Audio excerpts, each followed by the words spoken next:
All right, welcome to the deep dive.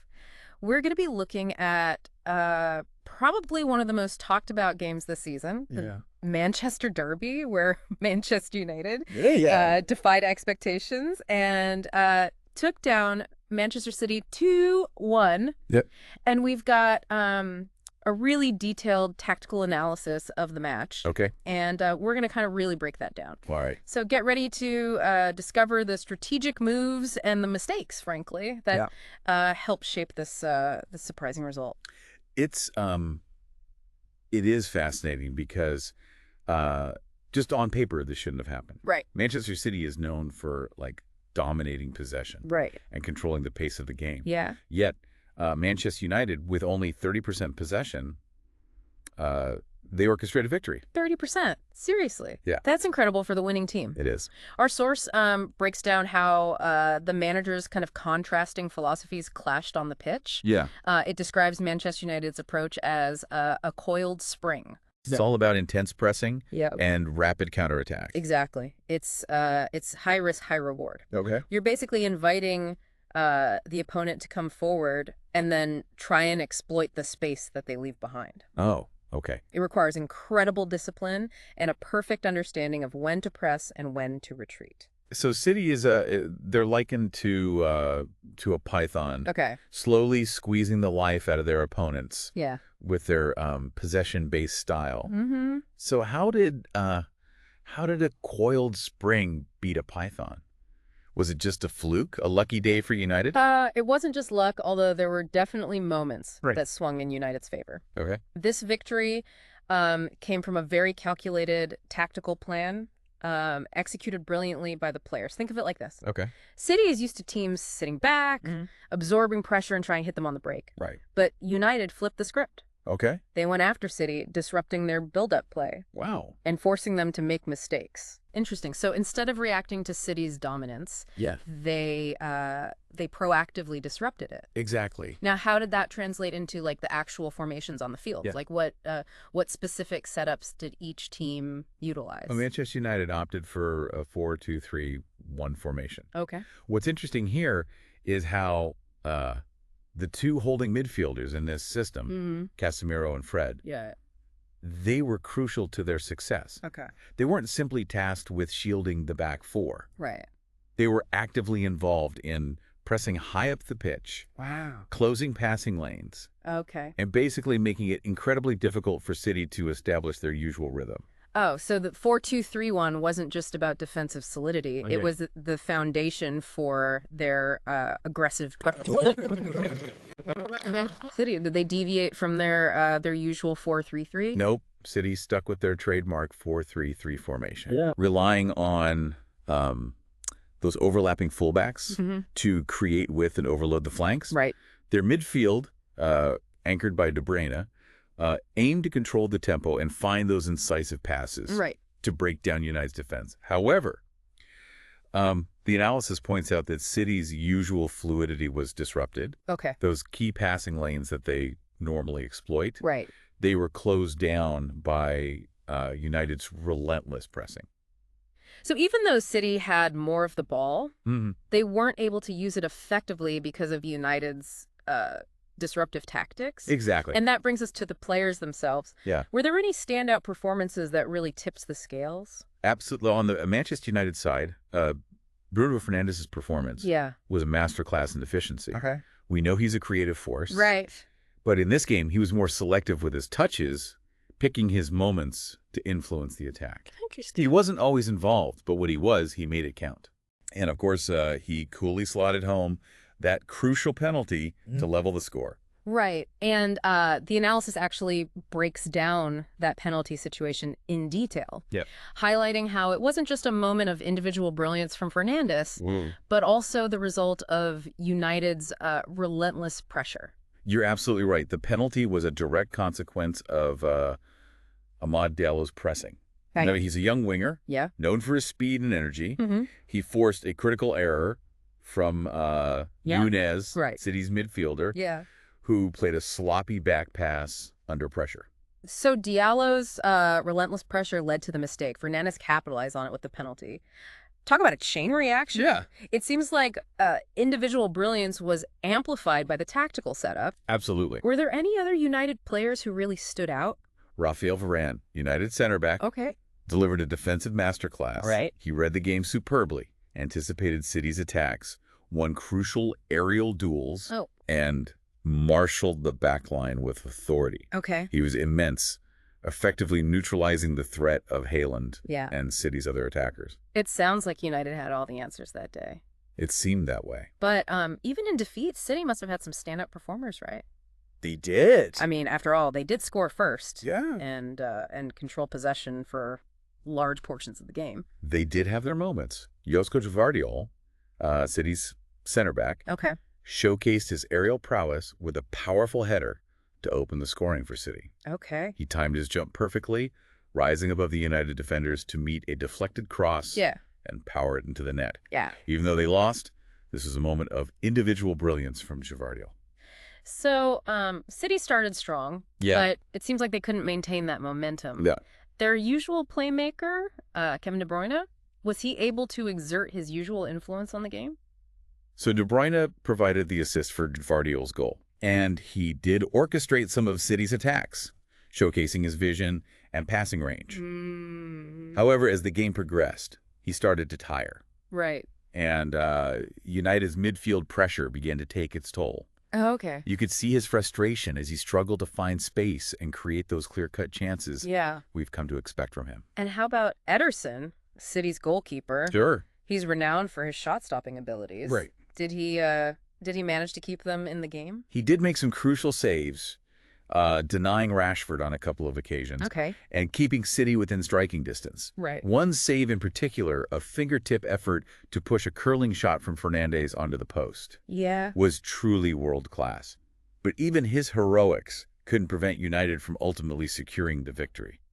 It seems like we've got a classic clash of styles here with individual moments of brilliance and errors shaping the outcome. But we're only halfway through our deep dive. And I'm eager to explore the turning points of the match. What were those defining moments that shifted the momentum and ultimately decided the result? So there were a few key moments that swung the game in United's favor. And we'll unpack those in the next part of our deep dive.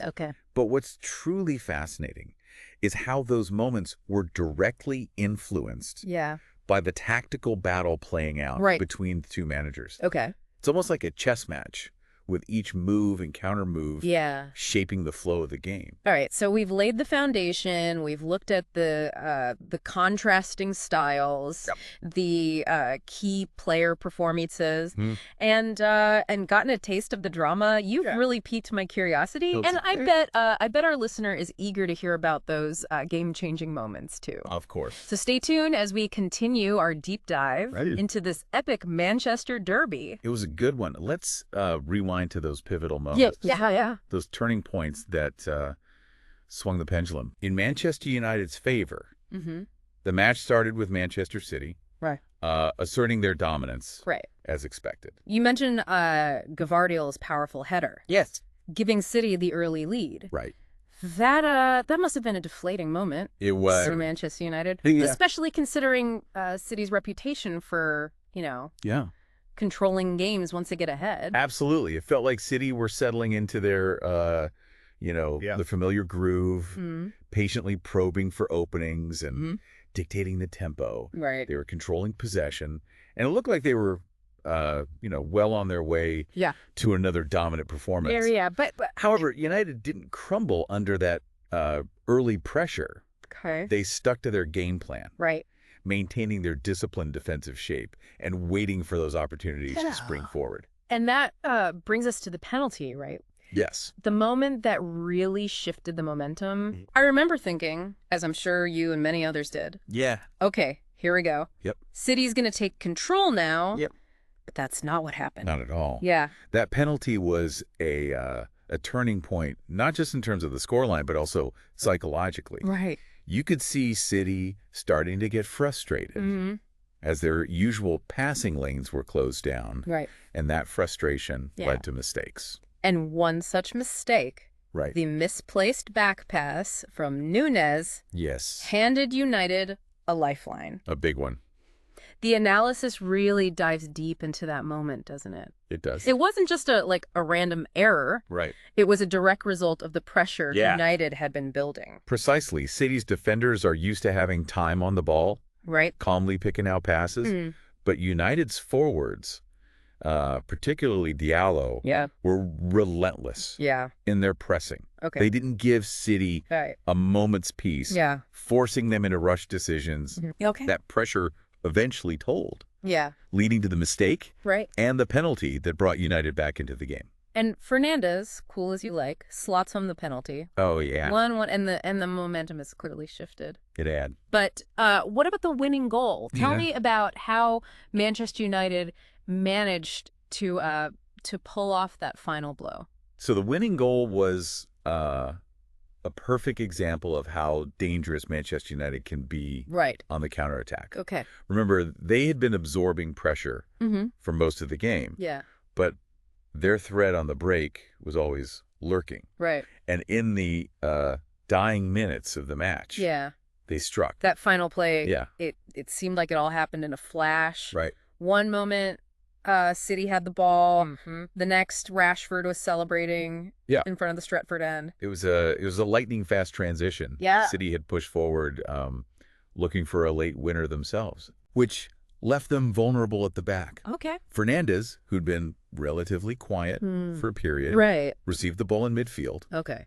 He looked up, spotted Rashford making a darting run in behind City's high defensive line. Yeah.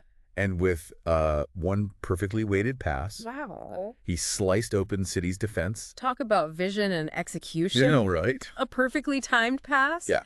And a clinical finish from Rashford. Unbelievable. City just couldn't recover. Nope. It was a textbook counterattacking goal. It was. And it highlighted something crucial about this Manchester United team under Amorim. Yes. They're incredibly patient. They are. Disciplined. Very much so. And lethal. Good. When those opportunities to counterattack arise. Exactly. They don't panic when they don't have the ball. Nope. They trust their system. Right. They wait for their moments. Yeah. And they strike with precision. It's almost poetic, isn't it? It is. This coiled spring suddenly unleashing its energy. Right. To devastating effect. We can't talk about these pivotal moments without acknowledging the impact of the managers. Of course not.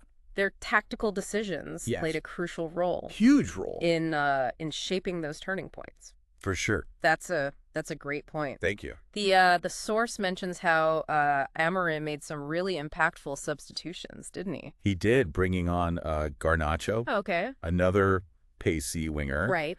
Injected even more energy into the attack. Yeah. Particularly as City started to tire. Okay. Then in the closing stages, he brought on McTominay and Maguire. Right. Two more defensively minded players. Okay. To shore up their lead and see out the victory. So he recognized the need to freshen up the attack and then solidify the defense as the game progressed. Exactly. Smart moves from Amorim. Yeah, for sure. But what about Guardiola? Did he try to adjust his tactics to counter what United were doing? He did make some changes. Okay. Bringing on Kovacic. Right. To try and wrestle back control of the midfield and Grealish. Okay. To add some spark to their attack. But those changes, they didn't quite have the desired effect, did they? No, they didn't. No. And I think that's a testament to how well drilled Manchester United were defensively. Okay. They had a clear plan. Yeah. They stuck to it, and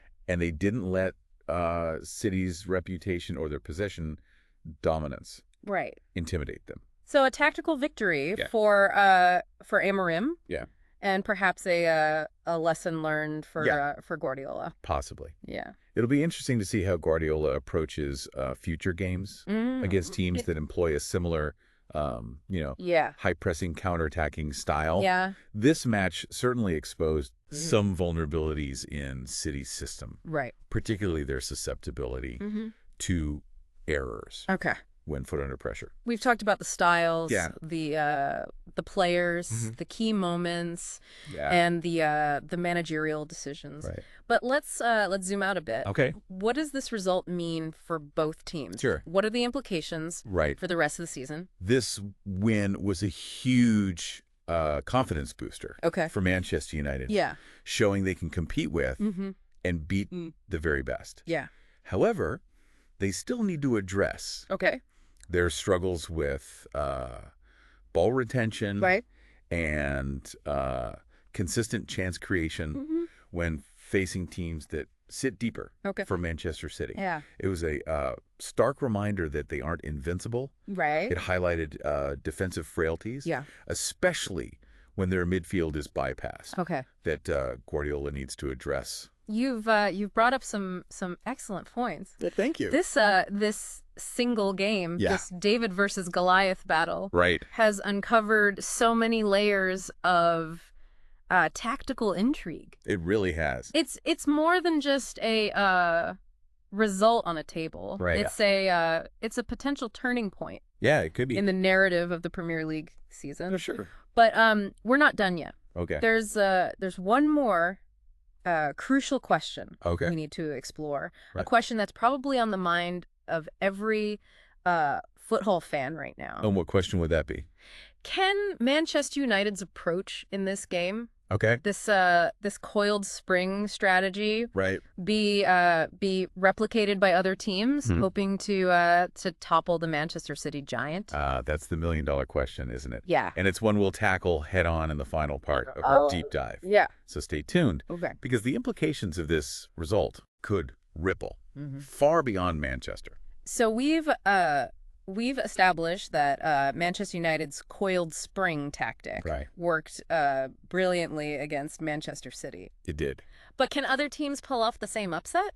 Yeah. Is this a blueprint for dethroning the champions? It's a tempting thought, isn't it? Yeah. To imagine a league where City's dominance is finally challenged, where other teams find ways to exploit those weaknesses we saw in the Derby. You're right. It's an exciting prospect. It is. But is it realistic? Can other teams replicate what United did? It's not as simple as just copying and pasting the tactics. Okay. Remember, Manchester United has a specific set of players who are perfectly suited for this style of play. Okay. They have the pace and attack to exploit those counterattacking opportunities, the work rate in midfield to disrupt City's buildup, and the defensive solidity to withstand that initial pressure.